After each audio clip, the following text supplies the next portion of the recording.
Pop quiz, everyone. If you are responsible for the downfall of the Western gaming industry in 2024, if your company has been associated with failure after failure after failure, what do you do in order to set the record straight? How do you go and try to move forward into 2025 and into the future as best as you possibly can? Do you take responsibility for your actions? Do you note your failures along the way and pledge to do better? Or do you do what Belair predictably has done by claiming that Sweet Baby Inc. does not, in fact, no. We don't wokeify games. We don't provide consultancy services in order to diversify productions. We don't try to shake down games companies for like $7-8 million. We don't do any of that stuff. And if you were to allege any of that stuff, you would be a racist, bigot, sexist, homophobe. Sweet Baby Inc. CEO Belair continues to play victim and attempts to deny her company's goal is to wokeify games. Oh my God, never change. You absolute hack of the industry. Sweet Baby Inc. CEO Belair continued to trot out the victim card while also attempting to deny her company's end goal is to wokeify and take over the video game industry. I mean, it's pretty obvious, and you take a look at the website and you're very proud about all of your extensive associations with just about every major gaming company, and if not you, your other collaborators in the sphere, you're touching on every company, whether it be Sweet Baby Inc. or, I don't know, Throw a Dart, Hit Detection, one of Sarkeesian's sock companies. They're all out there. They're all doing the exact same stuff. But no, it's not what you think. We just provide input. We just slide over little post-it notes, and if they don't take our advice, in the words of Belair, you set up lunch with the marketing department and you terrify them into getting what you want, because if you don't, you know who has control of the purse strings and what you can do in order to get it. In an interview with Black Girl Gamers on YouTube, there's another one of those companies, but we'll be back with them specifically because they're up to some shady policies. I wonder how they explain that away. Belair said, I think of as almost as patient zero of this wave of Gamergate. When I think of it, where it started, it was kind of the week where we had announced that we were both on Alan Wake 2 and Spooderman 2, which are two, I think, popular games among the gaming community and players in general. While Alan Wake 2 has yet to recoup or even come close to making its money back, and Spider-Man 2 with its $360 million budget, I am not exaggerating that. We've talked about that quite a few times, has failed to follow up at all whatsoever, and there has been knock-on effects at Insomniac due to Sweet Baby Inc.'s ongoing relationship with them, a cause for concern with the upcoming Wolverine title. But yeah, okay. Now, which are two, I think, popular games, yes, in the gaming community and players in general. Well, that's just, frankly untrue. If you wanted to say actual popular games, you would have to go with the game that you don't really have that much influence on, and the parts that you did directly influence are generally regarded by the same players as not being all that positive or popular. You'd have to go with God of War Ragnarok, right? But you could also point to, just games this year, just some that come off the top of my head, like Suicide Squad Kill the Justice League. You wouldn't want to point to that one, because that would definitely be the kickoff of this wave of Gamergate, if you want to evoke that boogeyman.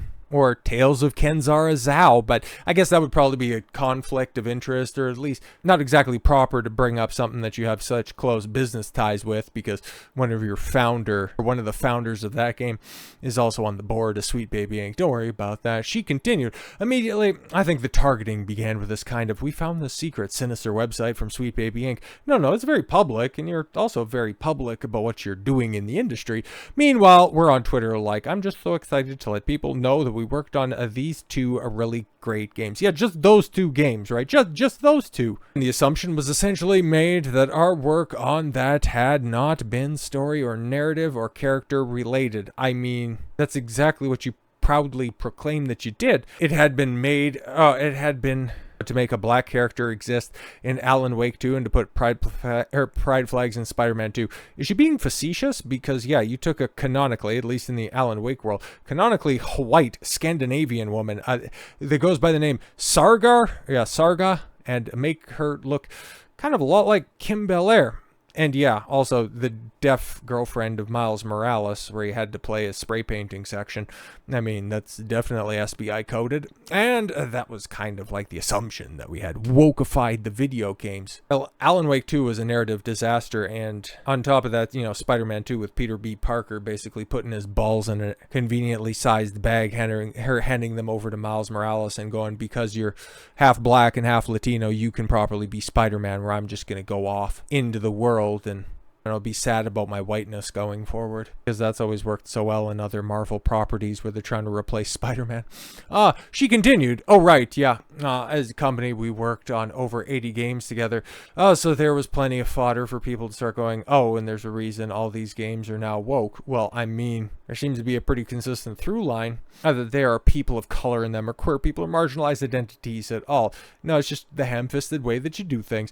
Or even sometimes they perceive like, oh, this woman's design is not quite as it used to be, and I think she could be hot, or she used to be hotter. It's like, yeah, you have your announcement trailer, and then by the time that it comes around, she's packed on another 50 pounds and started munching box. People are wondering, what has gone on in the interim here? Don't quite know what exactly is at work. Oh, SBI makes a lot of sense. Things like that. We didn't do any of that, right? We did, but it's so funny. She's very apt to point out what you haven't done. What have you done? Really, it just kind of became shorthand for the wokeification of gaming. However, Belair, yes, made it abundantly clear that her entire goal of her companies was to wokeify gaming back in 2019 during GDC, where she said, none of what we're doing is about ticking boxes or about a veneer of wokeness. We actually have to care about making this stuff. Yeah. If you're creative working in AAA, which I did for many years, worked at Ubisoft, wonder why that company is in the state that it's in. Surprise, no longer.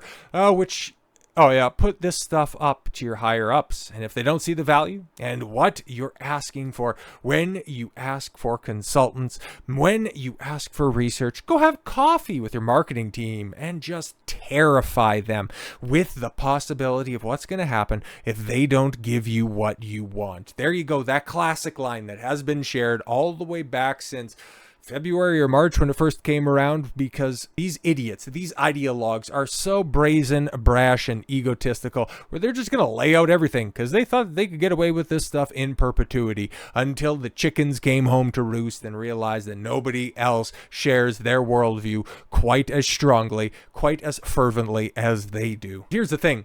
They're also adapting their strategies. And is it going to work? Well, it's working about as well as their overt takeover in regards to video games, because that right there, okay, that interview that she gave to Black Girl Gamers is over on YouTube. It was broadcast for the world to see because they're proud of their work, but not so proud where they need to lie about what they're actually doing, but they want to set the record straight by lying about everything. Very strange. So you're going to broadcast to the world, right? But the moment that anybody wants to critique it, review it, and go over it for quotes and to just see what these ideologues are putting out into the world, well, if you have the audacity to do that, well, they're just going to false copyright strike your channel, and that's what's happening to Smash JT. Threatens legal action after for spanking consultants Black Girl Gamers. Copyright strike his YouTube channel. Oh, color me surprised. Black Girl Gamers doing some sketchy things once again. Now, just before we get too far into this, Dawn from the future has to add a little bit of context to Dawn from the past. Now, the way that everything is shaken out, that's not going to make a whole lot of sense, but trust me, okay, it'll all follow, at least it does at this point in time, and it does in my mind, and you're along for the ride, so just trust your pilot here for a second. We got a little bit of an update, okay, and I'm going to be talking about the strike that gets laid down against Smash JT for simply commenting on this live stream, and I raised several points in the second half of this video that are still incredibly pertinent about the thought process, the ideology of these people. What do you mean these people? Well, you're gonna see here in a little bit. And the fact that, yeah, there's no more sword of Damocles hanging over JT's head I think that that's a great thing, and by pointing that out and realizing that abusing the YouTube system, well, it really hasn't worked out all that well for, let's say, other targeted harassment campaigns that have been going on recently. I guess there was at least a temporary moment of clarity, a little bit of self-reflection being had, or maybe somebody's legal counsel went, yeah, this probably isn't going to end up working out well for you. This guy probably has better lawyers than your broke welfare ass having situation can afford you, so you better just get rid of that, okay? You might think that you have some internet clout, but when rubber hits the road, the facts aren't necessarily on your side. So yeah, the strike has been removed. Thank God, there was nothing that was strike-worthy in that video anyways. It was simple commentary and review purpose, rather repurposing of a video in order to add more context on the original subject. So yeah, that is totally 1000% within the fair use exemptions on all of social media. Now, if YouTube could just go ahead and fix a bunch of their other problems, that'd be a much better site. But back to the original scheduled programming.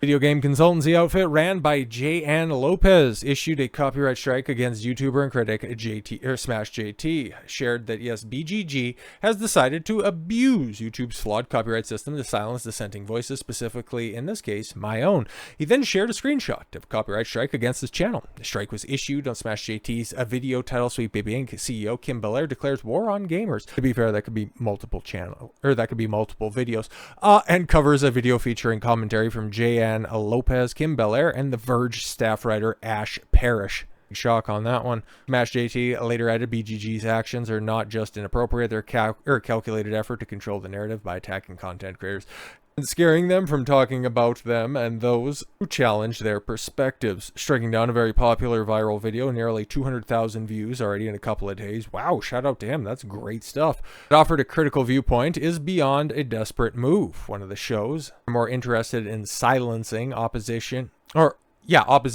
than engaging in meaningful discussion, because they thought that they had meaningful discussion and you had no right at all to expose their meaningful discussion. Wouldn't you think if they were so proud of their work, they would want the world to see it? But, oh no. He has since published a video on Rumble. Shout out, good move. And shared that he will potentially be pursuing legal action against Black Girl Gamers for the copyright strike. He informed Black Girl Gamers, retract the strike claim immediately in the following Smash JT video, or I will be contacting my lawyer and pursuing legal action against your false copyright claim on my channel. Your abuse of the copyright system, here attempting to create a narrative and hide valid criticism and opinions of others is a direct shot at the freedom of speech. This is not what the copyright system is intended for use, and you know that. This will be my only communication on that matter. Now, we've seen ideologues like this, just get shot down in the courts time and time again. I forget the specific person who this was, but Carl Benjamin, Sargon of Akkad back in the cut, had all of these very, very, very creative and obviously transformative content, different clips just put together in obvious parody. He ended up getting copyright claimed and ended up going through the courts for a long period of time, but he ended up winning his case. I think that was, oh my God, this was so many years ago at this point in time. But there's already precedent there. And there's no reason that this should be taken down. It's a 16-minute video. I don't know how long the original conversation was, but I could imagine there's probably less than 16 minutes of actual substance to that, entire conversation, because they aren't exactly articulate, intelligent, well thought out people. I can imagine there's that many minutes and hours of lies, but I'd imagine Smash more than likely just went over everything, found the juicy parts, had a good laugh at it, and exposed it for the world to see. Because, yeah, we've got the screen right there, the screen cap of it. Why has this been struck? You can ask her why she wants it taken down. The video scheduled for removal. Yeah, you have 5 days to remove it. Otherwise, your channel will get struck. But it's crazy, right? Because these are the people that should be proud about the work that they're doing. They get to work with all of these AAA publishers. They have so many connections in the industry that these plebs, these detractors, these haters, these bigots online could only hope of having. They're all just so jealous of our success. The moment that they use their own words back against them is the moment that they start to freak out and call on Big Daddy YouTube to fight all their battles for them. Such strong and empowered women at the end of the day, where they need to leverage the power of big industry to strike down smaller creators. Good on you for exposing your hypocrisy, and good on you for exposing the cancer at the root of the modern games industry better than they could even hope to have done in the year of bomb after bomb after bomb. And it's all brought to you by the likes of Black Girl Gamers and Sweet Baby Inc. So with all that said, thank you all very much for the gift of your time. I've been Don Consuelo. I want you to follow your gut and get after it. Take care, everyone.